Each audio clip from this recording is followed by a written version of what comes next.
ದೇವರ ಅತಿ ಪರಿಶುದ್ಧವಾದ ನಾಮಕ್ಕೆ ಮಹಿಮೆ ಆಗಲಿ. ಕ್ರಿಸ್ತನ ಮೂಲಕವಾಗಿ ದೇವರ ಲೋಕಕ್ಕೆ ಮತ್ತೊಂದು ಹೊಸ ಮುಂಜಾನೆಯನ್ನು ದಯಪಾಲಿಸಿದ್ದಾರೆ. ಹಾಗಾಗಿ ನಾವು ದೇವರಿಗೆ ಕೃತಜ್ಞತೆಯ ಉಳ್ಳವರಾಗಿರೋಣ.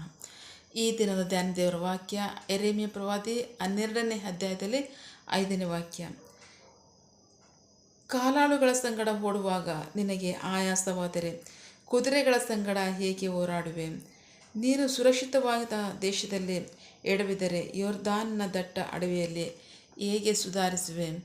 ಯೋರ್ದಾನ್ ದಡವಿರುವಾಗ ಏನು ಮಾಡುವೆ? ದೇವರಿಗೆ ಸ್ತೋತ್ರ. Prophet Jeremiah chapter 12 word 5.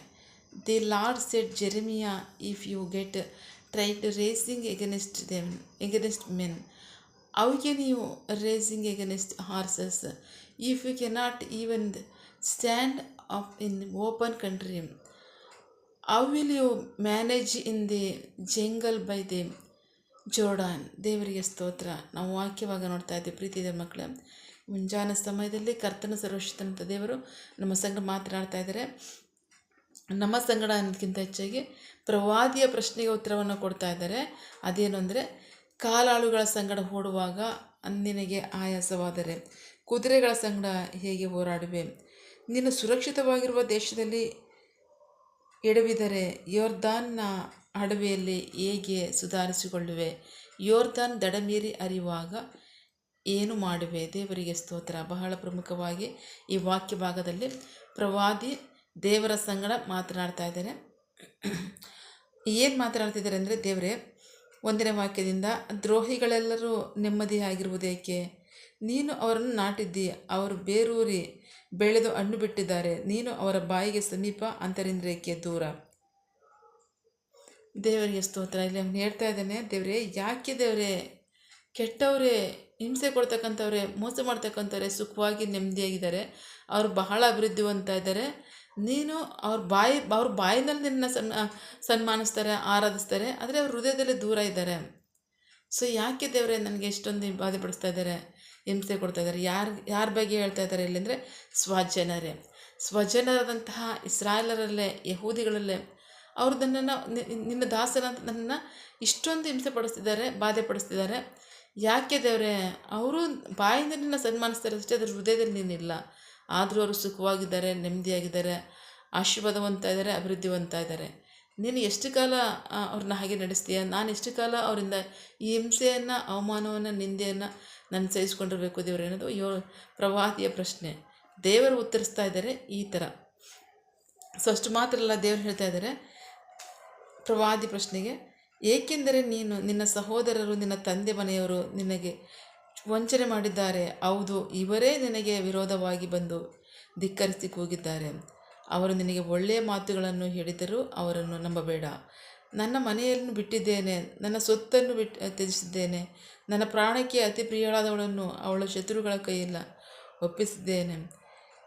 ನನಗೆ ಸೊತ್ತು ನನಗೆ ಅಡವಿಯಲ್ಲಿರುವ ಸಿಂಹದ ಹಾಗಾಯಿತು, ಅದು ನನಗೆ ವಿರೋಧವಾಗಿ ಕೂಗುತ್ತದೆ, ಆದ್ದರಿಂದ ಅದನ್ನು ಹಾಗೆ ಮಾಡಿದ್ದೇನೆ. ನನ್ನ ಸೊತ್ತು ನನಗೆ ಚಿತ್ರವರ್ಣದ ಪಕ್ಷಿಯಾಯಿತು. ಸುತ್ತಲಾಗಿ ಪಕ್ಷಿಗಳು ಅದಕ್ಕೆ ವಿರೋಧವಾಗಿ ಬನ್ನಿ, ಅಡವಿಗೆ ಮೃಗಗಳನ್ನೆಲ್ಲ ಕೂಡಿಸಿರಿ ತಿನ್ನುವುದಕ್ಕೆ ಅವುಗಳನ್ನು ತನ್ನಿರಿ ಎನ್ನುವರು. ಅನೇಕ ಕುರುಬರು ನನ್ನ ದ್ರಾಕ್ಷಿ ತೋಟವನ್ನು ಕೆಡಿಸಿದ್ದಾರೆ, ನನ್ನ ಹೊಲವನ್ನು ತುಳಿದು ಬಿಟ್ಟಿದ್ದಾರೆ, ನಾನು ಮೆಚ್ಚಿದ ಭಾಗವನ್ನು ಹಾಳಾದ ಮರುಭೂಮಿಯಾಗಿ ಮಾಡಿದ್ದಾರೆ. ದೇವರಿಗೆ ಸ್ತೋತ್ರ. ನಾವು ವಾಕ್ಯವಾಗ ನೋಡ್ತಾ ಇದ್ದೀವಿ. ಪ್ರವಾದಿ ಹೇಳ್ತಾ ಇದ್ದಾನೆ, ದೇವರೇ, ನಿನಗೋಸ್ಕರ ನಾನು ಸಮಸ್ತವನ್ನು ಬಿಟ್ಟಿದ್ದೇನೆ, ಎಲ್ಲರನ್ನ ತ್ಯಜಿಸಿದ್ದೇನೆ ನಿನಗೋಸ್ಕರ. ಏಕೆಂದರೆ ಯೇಸುಗೋಸ್ಕರ ಹೇಳ್ತಾರೆ, ಯಾವನಾದರೂ ನನಗಿಂತ ಹೆಚ್ಚಾಗಿ ಬೇರೆ ಯಾರನ್ನಾದರೂ ಅಥವಾ ಯಾವುದನ್ನಾದರೂ ಪ್ರೀತಿ ಮಾಡಿದರೆ ಅವನು ನನಗೆ ಸ್ವಂತ ಇಲ್ಲ ಅಂತ. ದೇವರಿಗೆ ಸ್ತೋತ್ರ. ನೀವು ನನ್ನನ್ನೇ ಎಲ್ಲದಕ್ಕಿಂತ ಹೆಚ್ಚಾಗಿ ಪ್ರೀತಿ ಮಾಡಿದರೆ ನನಗೆ ಸ್ವಂತ, ನನ್ನ ದಾಸರಾಗಿ ನೀವು ನನ್ನ ಸೇವೆ ಮಾಡ್ತೀರಾ ಅಂತ. ದೇವರಿಗೆ ಸ್ತೋತ್ರ. ಪ್ರವಾದಿ, ನಾನು ಅದನ್ನೇ ಮಾಡಿದ್ದೇನೆ. ಯಾಕೆ ದೇವರು ನನಗೆ ಇಷ್ಟೊಂದು ಹಿಂಸೆ? ನಾನು ಬಹಳವಾಗಿ ನನ್ನ ಸ್ವಂತ ಕುಟುಂಬದವರು ಬಿಟ್ಟಿದ್ದೇನೆ ನಿಜ ನಿನಗೋಸ್ಕರ, ಅವರು ನನಗೆ ಶತ್ರುಗಳಾಗಿರ್ತಾರೆ. ನನ್ನ ಪ್ರಾಣ ಪ್ರಿಯಳಾದಂತಹ ಹೆಂಡತಿಯನ್ನು ಸಹ ನಾನು ನಿರ್ಲಕ್ಷ್ಯ ಮಾಡಿದ್ದರು ಸಹ, ಅಂದರೆ ನಾನು ಅಷ್ಟಾಗಿ ನಿನ್ನ ಪ್ರೀತಿ ಮಾಡ್ತಾ ಇಲ್ಲ, ಬಟ್ ಅವಳು ಸಹ ನನ್ನ ವಿರುದ್ಧ ನಿಂತಾಳೆ. ಯಾಕೆ ದೇವರೇ, ನಿನ್ನ ಇಷ್ಟೊಂದು ಅತಿಯ ಪ್ರೀತಿ ಮಾಡ್ತಾ ಇದ್ದೇನೆ, ನಿನ್ನ ಸೇವೆ ಮಾಡ್ತಾ ಇದ್ದೇನೆ, ನನಗೆ ಯಾಕೆ ಎಷ್ಟೊಂದು ಹಿಂಸೆ ಅಂತ ಕೇಳ್ತಾ ಇದ್ದೇನೆ. ದೇವರಿಗೆ ಸ್ತೋತ್ರ. ದೇವರು ಸಹ ಅದನ್ನೇ ಹೇಳ್ತಾ ಇದ್ದಾರೆ. ಹಾಗೆ ಒಂದು ವಾಕ್ಯ ಭಾಗ ನೋಡ್ತಾ ಇದ್ದೀವಿ. 10ನೇ ವಾಕ್ಯದಲ್ಲಿ, ಅನೇಕ ಕುರುಬರು ನನ್ನ ದ್ರಾಕ್ಷಿ ತೋಟವನ್ನು ಕೆಡಿಸಿದ್ದಾರೆ, ನನ್ನ ಹೊಲವನ್ನು ತುಳಿದು ಬಿಟ್ಟಿದ್ದಾರೆ, ನಾನು ಮೆಚ್ಚಿದ ಭಾಗವನ್ನು ಹಾಳಾದ ಮರುಭೂಮಿಯಾಗಿ ಮಾಡಿದ್ದಾರೆ. ದೇವರಿಗೆ ಸ್ತೋತ್ರ. ಎಜ್ಕೇಲ್ ಪ್ರವಾದಿ ಪುಸ್ತಕ 13ನೇ ಅಧ್ಯಾಯದಲ್ಲಿ ದೇವರು ಹೇಳ್ತಾ ಇದ್ದಾರೆ ಸುಳ್ಳು ಪ್ರವಾದಿಗಳನ್ನ ಕುರಿತಾಗಿ. ಅಲ್ಲಿ ಏನು ಹೇಳ್ತಾ ಇದ್ದಾರೆ ಅಂತಂದರೆ, ಸಮಾಧಾನ ಇಲ್ಲದಾಗ ಅನೇಕ ಕುರುಬರು ಸಮಾಧಾನ ಅಂತ ಬೋಧಿಸ್ತಾ ಇದ್ದಾರೆ, ಆಶೀರ್ವಾದ ಇಲ್ಲದಾಗ ಆಶೀರ್ವಾದ ಅಂತ ಬೋಧಿಸ್ತಾ ಇದ್ದಾರೆ, ರಕ್ಷಣೆ ಇಲ್ಲದಾಗ ರಕ್ಷಣೆ ಅಂತ ಬೋಧಿಸ್ತಾ ಇದ್ದಾರೆ. ಸೊ ಇದು ಇಂಥವ್ರನ್ನ ನಾನು ಬಿಡಲ್ಲ. ಯಾಕೆಂದರೆ ನಾನೇ ನನ್ನ ಜನರಲ್ಲಿ ಸಮಾಧಾನವನ್ನು ತೆಗೆದಾಕಿದ್ದೇನೆ, ನಾನೇ ನನ್ನ ಜನರಲ್ಲಿ ಆಶೀರ್ವಾದವನ್ನು ತೆಗೆದಾಕಿದ್ದೇನೆ, ನಾನೇ ನನ್ನ ಜನರಿಗೆ ರಕ್ಷಣೆಯನ್ನು ತೆಗೆದಾಕಿದ್ದೇನೆ. ಯಾಕೆಂದರೆ ಅವರು ನನ್ನ ಮಾರ್ಗಕ್ಕೆ ತಿರುಗಲಿ, ನನ್ನನ್ನು ಕೇಳ್ಕೊಳ್ಳಿ, ನನ್ನನ್ನು ಬೇಡಿಕೊಳ್ಳಿ ಅಂತ ನಾನು ಹಂಗೆ ಮಾಡಿದ್ದೇನೆ. ಆದರೆ ಅವರು ನನ್ನ ಬೇಡದಿರೋ ಥರ ಮಾಡ್ತಾ ಇರ್ತಕ್ಕಂಥವ್ರು ಏನಂದರೆ ಸುಳ್ಳು ಪ್ರವಾದಿಗಳು. ಜನರಿಗೆ ನಾನು ಅದನ್ನೆಲ್ಲ ತೆಗೆದಾಕಿರ್ಬೇಕಾದ್ರೆ ಅವ್ರು ಹೇಳ್ತಾ ಇದ್ದಾರೆ, ದೇವರು ನಿಮ್ಮನ್ನು ಅಧಿಕವಾಗಿ ಆಶೀರ್ವದಿಸಿದ್ದಾರೆ, ದೇವರು ನಿಮ್ಮನ್ನು ಯಾವಾಗಲೂ ಪ್ರೀತಿಸ್ತಾರೆ, ದೇವರು ನಿಮ್ಮನ್ನು ಯಾವಾಗಲೂ ಕ್ಷಮಿಸ್ತಾರೆ, ದೇವರು ನಿಮ್ಮನ್ನು ಯಾವಾಗಲೂ ಆಶೀರ್ವದಿಸ್ತಾರೆ ಅಂತ ಸುಳ್ಳು ಹೇಳಿ ನನ್ನ ಜನನ ವಂಚಿಸ್ತಾ ಇದ್ದಾರೆ. ನನ್ನ ಜನ ಅವರ ಅಪರಾಧಗಳನ್ನ ಬಿಟ್ಟು ನನ್ನ ಕಡೆ ತಿರುಗದೆ ಥರ ಮಾಡ್ತಾ ಇದ್ದಾರೆ. ಅವ್ರು ತಪ್ಪುಗಳಲ್ಲೇ ಮುಂದುವರೆ ಥರ ಮಾಡ್ತಾ ಇದ್ದಾರೆ, ಅವ್ರು ಸುಳ್ಳಲ್ಲೇ ಮುಂದುವರೆ ಥರ ಮಾಡ್ತಾ ಇದ್ದಾರೆ, ಅವರು ಕೆಟ್ಟದಲ್ಲೇ ಮುಂದುವರೆ ಥರ ಮಾಡ್ತಾ ಇದ್ದಾರೆ. ಸೊ ಹಾಗಾಗಿ ನಾನು ಸಹ ಅವ್ರನ್ನ ಕಠಿಣವಾಗಿ ಶಿಕ್ಷಿಸ್ತೇನೆ ಅಂತ ಹೇಳ್ತಾ ಇದ್ದಾರೆ. ದೇವರಿಗೆ ಸ್ತೋತ್ರ. ಆದರೆ ಪ್ರಕಟಣೆ ಪುಸ್ತಕ 22ನೇ ಅಧ್ಯಾಯದಲ್ಲಿ 22ನೇ ಅಧ್ಯಾಯದಲ್ಲಿ ತುಂಬ ಕಠಿಣವಾಗಿ ದೇವರು ಕೋಪದಲ್ಲಿ ನೋಡಿದ್ದಾರೆ. ದೇವರಿಗೆ ಸ್ತೋತ್ರ. ಬಹಳ ಪ್ರಮುಖವಾಗಿ ದೇವರ ವಾಕ್ಯ ಏನು ಹೇಳುತ್ತೆ ಅದನ್ನೇ ಹೇಳ್ತಕ್ಕಂಥದ್ದೇ ಅದು ಸೇವೆನೂ ಆಗಿದೆ, ಆಶೀರ್ವಾದವೂ ಆಗಿದೆ. ಸೊ ದೇವರು ಆಶೀರ್ವಾದ ಇಲ್ಲದೇ ಇರೋ ಸಮಯದಲ್ಲಿ ಆಶೀರ್ವಾದ ಅಂತ ಹೇಳ್ದಾಗಲಿ, ದೇವರು ಅವ್ರನ್ನ ಪರೀಕ್ಷಿಸುವ ಸಮಯದಲ್ಲಿ ದೇವರು ನಿನಗೆ ಪ್ರೀತಿ ಮಾಡಿದ್ದಾರೆ ಅಂತ ಹೇಳ್ದಾಗಲಿ, ದೇವರು ಅವ್ರನ್ನ ತಿದ್ದುವ ಸನ್ನಿವೇಶದಲ್ಲಿ ಇಲ್ಲ ದೇವರು ನಿನ್ನ ಬಹಳವಾಗಿ ಪ್ರೀತಿ ಮಾಡಿ ನೊಟ್ಟಿಗೆ ನಡೀತಾರೆ ಅಂತ ಹೇಳಿದಾಗಲಿ ಆ ಸುಳ್ಳು ಬೋಧನೆಯನ್ನು ಬಿಡ್ರಿ, ಆ ಸುಳ್ಳು ಬೋಧನೆ ನಿಮಿತ್ತವಾಗಿ ನನ್ನ ಜನ ದಾರಿ ತಪ್ಪಿ ಹೋಗಿದ್ದಾರೆ ಅಂತ ದೇವರು ಎಚ್ಚರಿಸ್ತಾ ಇದ್ದಾರೆ. ದೇವರಿಗೆ ಸ್ತೋತ್ರ. ಸೊ ಕಾರಣ ದೇವರು ಯಾವಾಗಲೂ ತನ್ನ ವಾಕ್ಯದ ಪ್ರಕಾರವಾಗಿ ನಡೆಸುವವರಾಗಿರ್ತಾರೆ. ಸೊ ಹಾಗಾಗಿ ದೇವರ ವಾಕ್ಯದ ಪ್ರಕಾರವಾಗಿ ನಾವು ಜೀವಿಸೋದಾದರೆ ಅದು ಆಶೀರ್ವಾದ. ಅದಕ್ಕಿಂತ ಹೆಚ್ಚಾಗಿ ಬೋಧಿಸುವುದಾದರೆ ಅದು ನಿಜವಾಗ್ಲೂ ನ್ಯಾಯವಾದ್ದಾಗಿರುತ್ತೆ.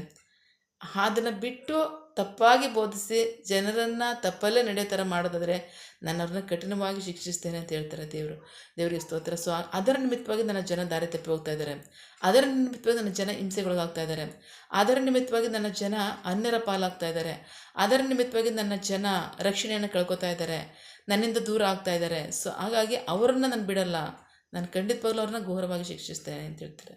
ದೇವರಿಗೆ ಸ್ತೋತ್ರ. ಸೊ ವಾಕ್ಯದ ಪ್ರಕಾರವಾಗಿ ಜೀವಿಸ್ತಿದ್ದೀರಾ? ಸಣ್ಣ ಸಣ್ಣ ಕಷ್ಟಗಳು, ಉಪದ್ರವಗಳು, ಸಮಸ್ಯೆಗಳು ಬರ್ತಾ ಇದೆಯಾ? ಸಹಿಸ್ಕೊಳ್ರಿ. ಇಂಥ ಸಣ್ಣ ಸಮಸ್ಯೆಯನ್ನು ನೀವು ಸಹಿಸ್ಕೊಳಕ್ಕಾಗಲಿಲ್ಲ ಅಂದರೆ ಇನ್ನೂ ಅಧಿಕವಾದಂಥ ಸಮಸ್ಯೆ ಇರೋ ಕಡೆ ನಾನು ನಿಮ್ಗೆ ಕರ್ಕೊಂಡೋಗಿ ಬಿಡ್ತೇನೆ. ನೀವು ಅಲ್ಲಿ ಹೇಗೆ ನನ್ನ ಸೇವೆ ಮಾಡ್ತೀರಾ? ಅಲ್ಲಿ ಹೇಗೆ ನನ್ನ ನಾಮವನ್ನು ಕುರಿತಾಗಿ ಪ್ರಚಾರಪಡಿಸ್ತೀರಾ? ಅಲ್ಲಿ ಹೇಗೆ ನನ್ನ ವಾಕ್ಯವನ್ನು ಬೋಧಿಸ್ತೀರಾ? ಅಲ್ಲಿ ಹೇಗೆ ನನ್ನ ಜನರ ರಕ್ಷಣೆ ನಡೆಸ್ತೀರಾ? ಆಗಲ್ಲ. ಸೊ ಇರೋ ಪರಿಸ್ಥಿತಿಯಲ್ಲೇ ನೀವು ನನ್ನನ್ನು ಆರಿಸ್ಕೊಳ್ರಿ. ನಾನು ನಿಮಗೆ ಕಡಿಮೆ ಶ್ರಮೆಯನ್ನು ಕೊಟ್ಟಿದ್ದೇನೆ ಅಷ್ಟೇ, ಹೆಚ್ಚಿನ ಶ್ರಮೆಯನ್ನು ಕೊಟ್ಟಿಲ್ಲ. ನಿಮ್ಮ ಸಾಮರ್ಥ್ಯಕ್ಕನುಸಾರವಾಗಿ ನೀವು ತಡ್ಕೊಳ್ಳೋ ಸಾಮರ್ಥ್ಯಕ್ಕನುಸಾರವಾಗಿ ನನ್ನ ಶ್ರಮೆ ಕೊಟ್ಟಿದ್ದೇನೆ ಹೊರತು ನಿಮ್ಮ ಶಕ್ತಿ ಮೀರಿದ ಶ್ರಮೆಯನ್ನು ನಾನು ಕೊಟ್ಟಿಲ್ಲ. ಹಾಗಾಗಿ ಇರ್ತಕ್ಕಂಥ ಸ್ಥಳವೇ ನಿಮಗೆ ಸುರಕ್ಷಿತವಾಗಿದೆ, ನಿಮಗೆ ಸಂಪೂರ್ಣ ಸುರಕ್ಷಿತ ನಾನು ತೆಗೆದಾಕಿಲ್ಲ. ಸೊ ಇರೋ ಪರಿಸ್ಥಿತಿಯಲ್ಲೇ ನೀವು ನಂಬಿಗಸ್ತರ ನಡ್ಕೊಳ್ರಿ.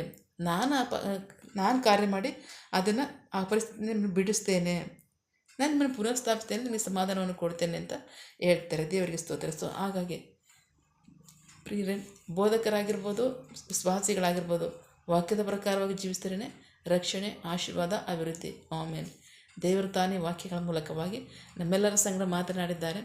ಹಾಗಾಗಿ ನಾವು ಪ್ರಾರ್ಥಿಸಿಕೊಳ್ಳೋಣ. ಸಕಲ ಸೃಷ್ಟಿಕರ್ತನೇ, ಸರ್ವಾಧಿಕಾರಿಯ ಸಾರ್ವಭೌಮನೇ, ಉನ್ನತನೇ, ಮಹೋನ್ನತನೇ, ಮಹಾಪರಿಶುದ್ಧನೇ, ಪ್ರೀತಿ ಸ್ವರೂಪನೇ, ನೀತಿವಂತನೇ, ಅಧಿಪತಿಯೇ, ಸೇನಾಧೀಶ್ವರನೇ, ಇರುವಾತನೇ, ಸರ್ವವ್ಯಾಪಿಯೇ. ಸಪ್ಪ ಇದನ್ನು ವಾಕ್ಯಗಳ ಮೂಲಕವಾಗಿ ನಮ್ಮ ಸಂಗಡ ಮಾತಾಡ್ತಾರೆ. ನಿಮ್ಮ ಪ್ರೀತಿಗಾಗಿ, ನಂಬಿಗಸ್ತಿಗೆ ನಿಮಗೆ ಸ್ತೋತ್ರ. ದೇವರೇ, ನಿಮಗೆ ಗೊತ್ತು ನಮ್ಮನ್ನು ಯಾವ ಪರಿಸ್ಥಿತಿಯಲ್ಲಿ ಹೇಗೆ ನಡೆಸಬೇಕು ಅಂತ. ನಮ್ಮ ಶಕ್ತಿಗೆ ವಿರುದ್ಧ ಶೋಧನೆ ಬರೋದಕ್ಕೆ ನಾನು ಬಿಟ್ಕೊಡಲ್ಲ. ಶೋಧನೆಗಳು ಬರ್ತಿದ್ದಲ್ಲಿ ತಪ್ಪಿಸ್ಕೊಳ್ಳೋದಕ್ಕೆ ನಾನು ಮಾರ್ಗವನ್ನು ತೆರೆತೀನಿ ಅಂತ ನೀವು ಹೇಳಿದ್ದೀರಾ. ನಂಬಿಗಸ್ತರಾಗಿ ನಡೆಸ್ತಿರೋದಕ್ಕಾಗಿ ಸ್ತೋತ್ರ.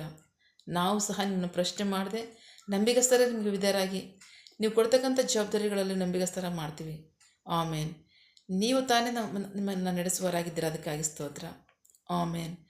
ನಿನ್ನ ಜನರು ಕೈ ಇಟ್ಟು ಮಾಡ್ತಕ್ಕಂಥ ಕೆಲಸವನ್ನು ಆಶೀರ್ವದಿಸು, ಅವರ ಅಗತ್ಯಗಳನ್ನ ಪೂರೈಸು, ಕೊರತೆಗಳನ್ನ ನೀಗಿಸು. ಆಮೇಲೆ ಯಾವ ಕಾರ್ಯದಲ್ಲಿ ಅವ್ರು ನಿರೀಕ್ಷೆ ಉಳ್ಳವರಾಗಿದ್ದಾರೆ ಆ ಕಾರ್ಯದಲ್ಲಿ ತಕ್ಕ ಸಮಯದಲ್ಲಿ ನಿಮ್ಮ ಚಿತ್ತಾನುಸಾರವಾಗಿ ಹೊಂದ್ಕೊಳ್ಳಿ. ಆಮೇಲೆ ನೀವು ಹಾಗೆ ಮಾಡೋ ಪ್ರೀತಿಗಾಗಿ, ನಂಬಿಗಸ್ತಿಗೆ ನಿಮಗೆ ಸ್ತೋತ್ರ. ನಮ್ಮ ಪ್ರಾರ್ಥನೆ ನೀವು ಕೇಳಿದ್ದೀರಾ, ಅದರಂತೆ ನಡೆಸ್ತಿರೋದಕ್ಕಾಗಿ ಸ್ತೋತ್ರ.